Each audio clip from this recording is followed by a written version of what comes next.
never thought I'd be the kind of person who locks down her own mother-in-law like a hacker in a heist movie. But here we are. I'm 31, married to my husband Daniel for 4 years, and our daughter June, is 8 weeks old. I'm writing this from the dim corner of our living room at 3 a.m., listening to white noise and the soft, hiccupy breaths of the world's tiniest tyrant. I feel like I should start by admitting 2 things. I am exhausted to my bones, and I am feral about my baby. That combination makes me protective in a way I never expected. Like, I used to roll my eyes at posts about mama bear mode. I get it now. If you breathe too close to my kid, my spine turns into barbed wire. During pregnancy, I actually got along with my mother-in-law, Sandra. She's a gleaming facade of Pinterest boards and church brunch casseroles, and she genuinely seemed excited about becoming a grandmother. She bought us our baby monitor. Nice one, expensive, with an app so you can log in and watch the feed from anywhere. At the time, that sounded like a miracle. Backup eyes. Tech blessing. Also, she paid for it. I thanked her. We hugged in a Target parking lot under a rude sun and cried into the packaging tape. I'm not kidding. It felt like a big family moment. I didn't realize that handing someone access to that app was basically placing a tiny doorbell camera in the center of my life and giving them the ring. When June was born, everything got loud. The love, the fear, the advice, the texts. Sandra escalated from helpful to omnipresent. She was always just checking in, which meant she had the baby monitor app open on her phone constantly. I could tell because she'd text me things like, "She's stirring," or "Try burping her again," or "Is the room a little warm?" And it would be happening in real time. I'd be half asleep on the nursery glider, and my phone would light up like a lighthouse of judgment. At first, I tried to see the good. She wasn't in our house. She was just watching so she could be ready if we needed her. That's what I told myself. Honestly, it sometimes helped. Once, when I couldn't find the pacifier in the crib corner and June was thunder screaming, Sandra texted, "Under the swaddle, draped over the rail." She was right. I found it. June calmed. I sent hearts. But the line between helpful and creepy got blurry fast, especially during feedings when I'd turn the camera toward the wall for privacy. Or I thought I did. This all boiled over on a Tuesday night when the sky felt like a damp towel and my nipples felt like someone had replaced them with lit match heads. Breastfeeding is not the glowy mother and child oil painting everyone pretends. It's love and sweat and tears and one-sided negotiations with a person who can't sign a contract. That night I was cluster feeding on the couch because the nursery was being painted. I'd covered myself with a muslin blanket because my father-in-law had dropped something off, and there were people coming and going, and I couldn't be bothered to sit upright in the chair. I angled the baby monitor to face the bassinet across the room since June would go down as soon as she unlatched. I didn't realize the wide-angle lens still included the couch in the corner, me, sweaty, shirt half undone, hair like I'd been dragged backward through a hedge. My phone pinged. A text from Sandra. "You might want to hold your breast differently. Support the bottom or she'll develop a lazy latch. Also, you should really cover more. The camera sees everything." I stared at that message like it was a dead fish someone had flopped onto my lap. I'm pro-advice truly when I ask for it. But something about the phrase, "the camera sees everything," hit me in the chest like cold air after a hot shower. My heart did a weird flubber. I texted back, "How can you see me?" I turned the camera. She replied, "It's wide angle, sweetie. I've been watching to make sure you and baby are okay. You got a little sloppy with your latch at the end." I can laugh now, but in that moment my brain stalled on the words, "I've been watching," and "sloppy," and "wide angle." I felt suddenly and horribly observed. Like my private, messy, human, mother-animal moment was a live stream I hadn't agreed to. I called Daniel into the room. He was washing bottles, and he came in with his forearms wet to the elbows. I handed him my phone without speaking. He read the messages and gave me a complicated face, like sympathy, frustration, and a hint of, "Let's not start something," all marbled together. "She's excited," he said carefully. "She wants to help." My voice came out sharper than I intended. "She watched me breastfeed, Daniel." He blinked, processing. "She didn't mean she watched me breastfeed," I repeated. There was that low boom of a truth that doesn't need adjectives. He scrubbed a hand over his jaw. "Okay, I'll text her to give you space." And he did. He messaged, "Mom, maybe let us have some privacy. We appreciate the monitor, but please don't comment on breastfeeding." Her bubbles popped up immediately. "Oh my goodness. I'm sorry. I didn't mean to offend." I only wanted to make sure baby is feeding well. We all want what's best for June. Then, I'll step back, promise. I wanted to believe that. I needed to, actually, because the alternative was too invasive to sit with. For 24 hours, she was quiet. No play-by-plays. No temperature? Questions. I exhaled. I let my shoulders come down from around my ears. It felt like a fresh sheet on the bed. On Thursday, I discovered the family group chat. It's a messenger thread called Our Little June Bug. I wasn't added to it. I had no idea it existed until my sister-in-law, Mia, accidentally forwarded one of its screenshots to me instead of her husband. She meant to write, "Can you believe Mom?" To him, she wrote it to me, and attached to it were photos. Still images from the baby monitor showing June sleeping, June yawning, June startling with that adorable scrunched-up face, and in the corner of two of the photos, me, blurred but unmistakable, sleepy and hunched in my nursing bra on the edge of the couch. Their captions, "Look at her little arm," and "Poor OP, she looks exhausted." Another one from Sandra. "We need to get OP a modesty cover that actually covers. LOL. There were 6 heart reacts and one, haha. I didn't know whether to puke, scream, or delete myself from the internet. My cheeks went hot and my neck went icy. I could live with my mother-in-law being over-involved. I could not live with my body and my baby being screenshot and disseminated like entertainment. I called Mia, voice shaking. She sounded horrified the second she realized it was me.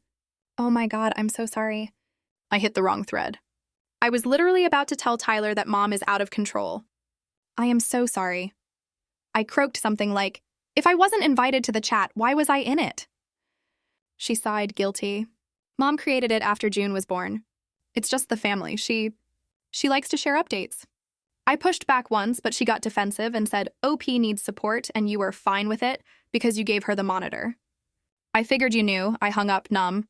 A weird clarity settled over me like the air after a thunderclap. I opened the baby monitor app, navigated to users, and there it was. 3 guest viewers. Sandra. My father-in-law, apparently. And a family iPad. I revoked them all. Then I changed the admin password. Then I turned off the external access setting entirely. Then I physically unplugged the camera and set it face down on the bookshelf because suddenly even its little black eye felt like a lie. The silence after I did that was loud. The next ding on my phone nearly made me drop it. It was Daniel. "Hey, Mom just called me." "Did something happen?" "She says she can't see the monitor." I took a deep breath. I removed her access. "She's been taking screenshots from the monitor and sharing them without my consent, including pictures of me breastfeeding. She texted me to cover more. I'm done." There was a long pause. The bubbles appeared, disappeared, reappeared. Finally, "Are you sure?" "That seems extreme." Something in me snapped. The tired version of me would have apologized. The current version of me, whose body is still stitches and milk and primal howls, said, "I am protecting our daughter and myself. If you want to re-enable her access, tell me now and I will take the camera outside and smash it with the meat tenderizer." He replied, Okay, don't smash it. Let's talk tonight." We didn't talk tonight. We fought. Quietly because the baby was asleep, with that couple's whisper arguing you do through clenched teeth over the sound of the dishwasher. He kept saying, "Mom meant well," and I kept saying, "Intention doesn't erase impact." He said, "She bought the monitor, like that was Exhibit A." I said, "It came with strings, like that was the rest of the alphabet." We went in circles until he finally asked, "Why didn't you just tell me how much it bothered you?" And I said, "Daniel, I did. But you don't know what it's like to be watched while feeding. To have your most vulnerable moments turned into emojis." He rubbed his eyes, regret sliding in. "I'm sorry," he said at last, and I could tell he meant it, even if he didn't fully understand. He kissed June's head. He went to bed. I sat up, wired, and typed how to set up local-only baby monitor feed at 2 a.m. like a vigilante. In the morning, Sandra showed up. Without texting, without calling. She has a key. She let herself in and stood in our kitchen with a grocery bag like she was the hostess of my life. "Sweetie," she started, the words stretched out like taffy. "I'm worried about you. Cutting me off from the monitor is extreme. I only want to help. You need support." She set the bag down.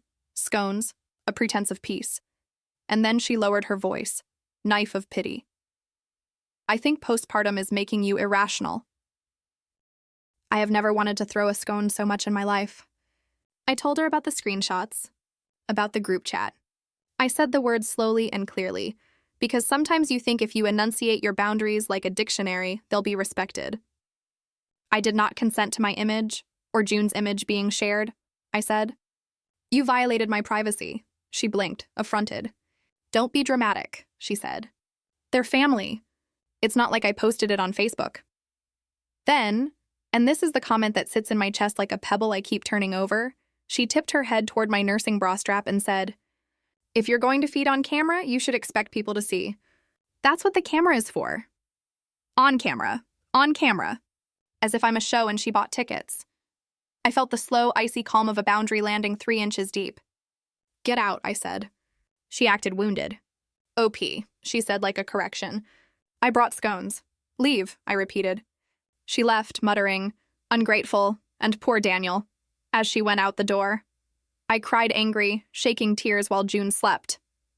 Then I took the house key she had given herself by duplication, and I put it in a small Ziploc bag labeled Return to Sandra, and I texted Daniel, we need to change the locks.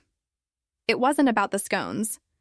It was about that phrase, on camera, and everything it implied, that my life is an exhibit she can curate and judge, that my motherhood is a subscription service she pays for with concern. That afternoon, I bought a non-Wi-Fi baby monitor, old school, parent unit only. No app. It's ugly and works like a tractor, and I love it like a dog.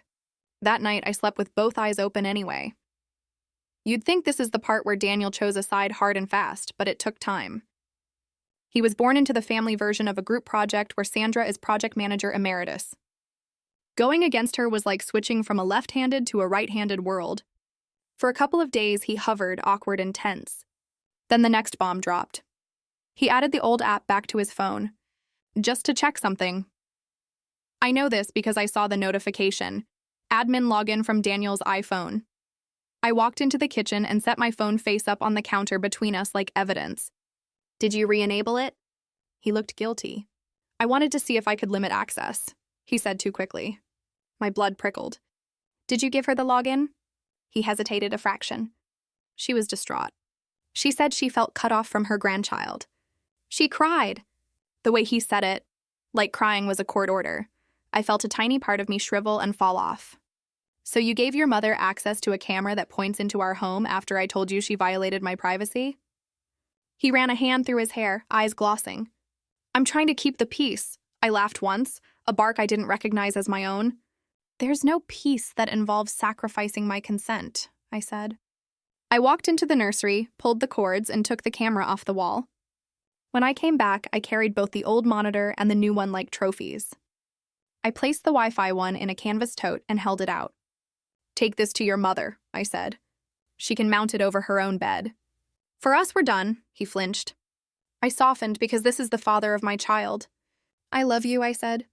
But if you choose her access over my boundary again, I will pack the baby and go to my sister's. We didn't speak for an hour. Then he said, small, okay. And that okay had a crack in it that let new air in. The next family event should have been a celebration. It was Sunday lunch for Daniel's grandparents' anniversary. A backyard gathering with paper plates and deviled eggs, the kind of thing I normally love. We dressed the baby in a lemon print onesie. Sandra beamed when she saw June, reaching out with preemptive hands. I smiled a tight, polite smile and kept the baby anchored against me. Sandra launched into a speech immediately. I'm so glad you're here. I've been so worried about the tension. We're a family. The subtext was a news ticker. A mother should not be excluded from her granddaughter. A mother knows best. A mother forgives.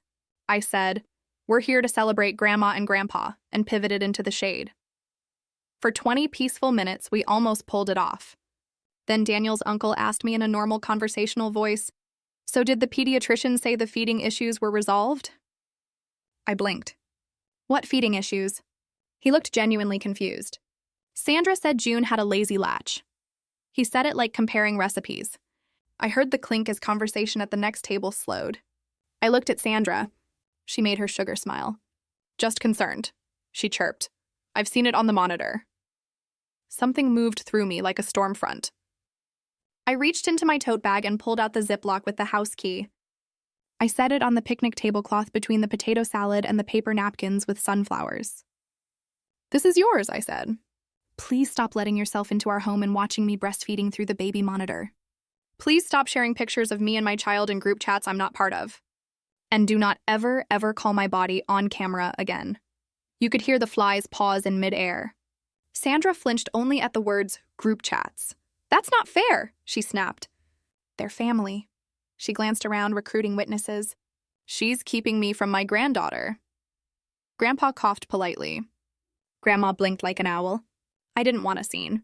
My voice still trembled. "You are welcome to visit when invited. You are not welcome to have digital access to our home." I didn't plan to pull out my evidence, but something primal shoved me. I opened my phone, pulled up the screenshots Mia had accidentally sent me, and laid the phone on the table. The lemon print onesie looked sunny and bright in the screen glare. In the corner, a blurry tired me. The caption, "We need a better modesty cover." LOL. Silence. The kind that is more honest than noise. Uncle, who asked the latch question, went pink. Mia stared at her lap. Daniel put his hand over mine under the table. Squeeze, squeeze, apology, apology. Sandra said brittle. "It was a joke." I said, "At my expense." She said, "You're being sensitive." I said, "I'm being a mother." She said, "You're being cruel." I said, "I'm being clear. We left early." In the car, Daniel drove too carefully. He looked miserable and a little stunned. "I didn't know," he said, eyes on the road. "I didn't know she said that about you." I pressed my finger to the glass, watched the neighborhood slide by like a list of choices. "Now you do," I said. He nodded. "I'll handle it," he said quietly, and I could feel that he meant it down to his bones. What happened next is the part that will probably tip the scales on whether I'm the AH in your minds. I blocked Sandra on the baby monitor, yes, and we switched to the non-Wi-Fi monitor, yes, but I also sent a group message to the Our Little Junebug chat. Mia added me at my request. My first and last message there. "Hi everyone. Please do not share images from our baby monitor without my consent, especially photos that include me. This is a reminder that our home is not public content. If you want updates, ask me or Daniel directly. Thanks." I kept it clean and short. I used period punctuation, the internet equivalent of a crisp suit. Then I left the group. That was Sunday night. On Monday morning, my phone exploded. Text from Sandra, of course, all furious honey. "I cannot believe you'd embarrass me. You made me look like a pervert. You have PPD. I'm calling your mother." Then texts from well-meaning family members. She meant well. "She's old-fashioned. Be gentle." A voice message from Sandra that started with sniffles and ended with a threat. "Daniel is my son. I will not be cut out of my granddaughter's life because you are," the word here was over-enunciated, "precious about your breasts." I forwarded the voicemail to Daniel with the caption, "Your move." He moved. He called her. I know because I sat on the stairs with the baby in her wrap and listened to the murmur of his voice through the bedroom door as he told his mother the new rules. They were simple. Visits by invitation only. No more keys. No more monitor access. No more group chat photos. No more commentary on my body. If she broke those rules, we would go low contact. If she respected them, we would rebuild slowly. He said it like he was reading a script I didn't know he'd studied. He said it with love, but also with steel. When he came downstairs, he looked wrung out and older. "She's furious," he said. But I was firm. And then he smiled, a fragile, brave smile. I told her I'm a father first. We drifted into a new normal with the clumsiness of people learning a new dance. Sandra sent 2 angry paragraphs that read more like Yelp reviews of me than messages to her son, and then she went quiet. A week passed, 2. At first I thought the quiet was a rubber band pulling back. I waited for the snap. It didn't come. I started taking June on sunny morning walks without feeling like I should angle the stroller away from imaginary cameras. I breastfed openly in my own home without draping myself like a ghost. I held my child and my dignity at the same time. It was light. Then the apology came. I was so surprised.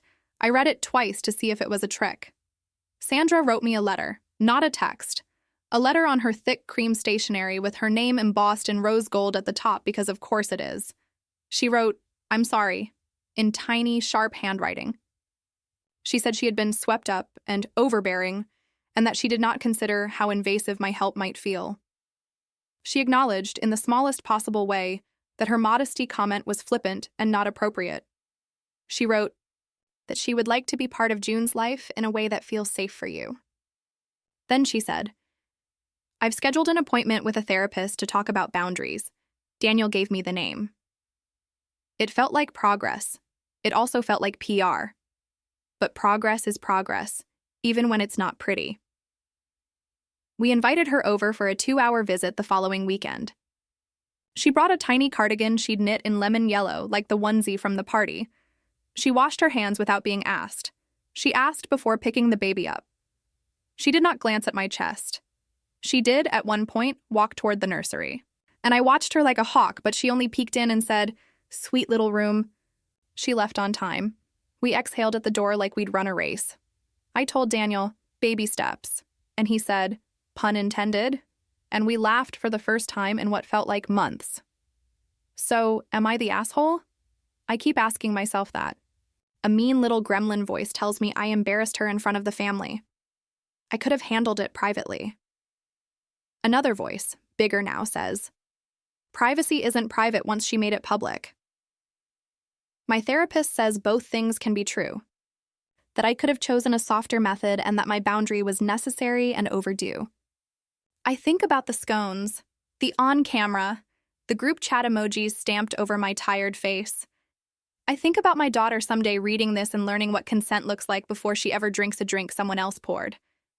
I think about the tiny doorbell camera in the center of my life and how easy it felt to give away the ring. Maybe to some people I am. But to the tiny person asleep in the bassinet, the answer is a lullaby.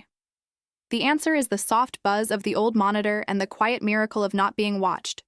The answer is the shape of my shoulder when I feed her and no one but us sees.